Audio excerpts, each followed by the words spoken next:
समझदार बाड़ू हो। आज बूझ गईनी जाने घर उजाड़ बाड़ू हो, घर उजाड़ बाड़ू हो। हम तो जानते रहनी जाने समझदार बाड़ू हो। आज बूझ गईनी जाने घर उजाड़ बाड़ू हो।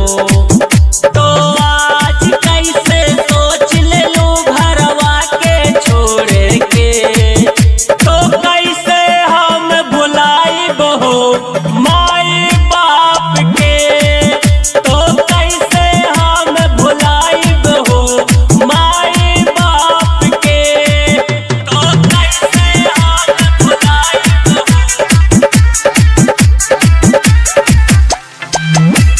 माई बाप के।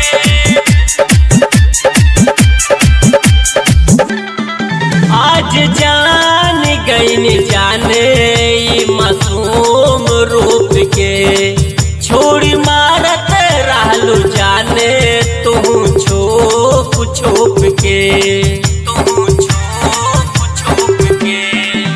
आज जान गईनी जाने ई मासूम रूप के,